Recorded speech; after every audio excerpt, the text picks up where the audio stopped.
বাংলাদেশে এখন দল বলতে তো বিএনপি, বিরোধী দল আছে কিছু?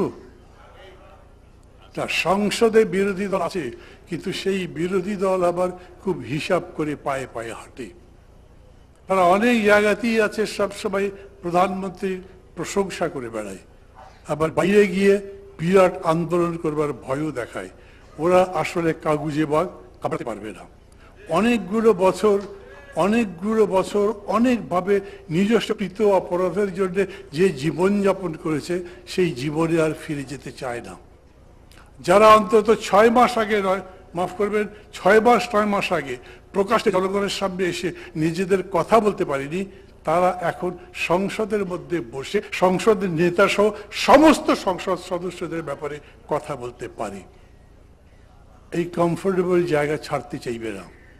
কাজে তারা মনে করবে বরঞ্চ বিএনপির নামে যেই সমস্ত দোষ ত্রুটি বলা হচ্ছে, অপবাদ হচ্ছে, এই যে চাঁদাবাজির কথা বলে, দখলদারিত্বের কথা বলে, গাজরির কথা বলে, বাড়াবাড়ির কথা বলে, এইটা যদি চলতে থাকে 5 বছর পরে ভোটে আমরাই জিতবো, বিএনপি জিতবে না।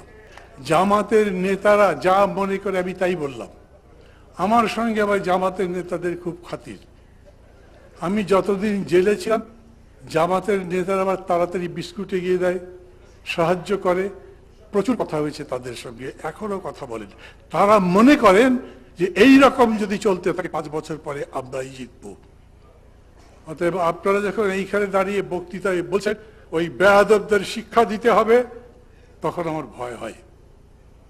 আপনারা যখন বলছেন এইখানে কেউ বক্তৃতা করছে, তখন বলছেন না এটাই ঠিক, ওদের বিরুদ্ধে ব্যবস্থা নিতে হবে, তখন আমার মনে হয় ওদের বিরুদ্ধে সবচেয়ে ভালো ব্যবস্থা কোনটা?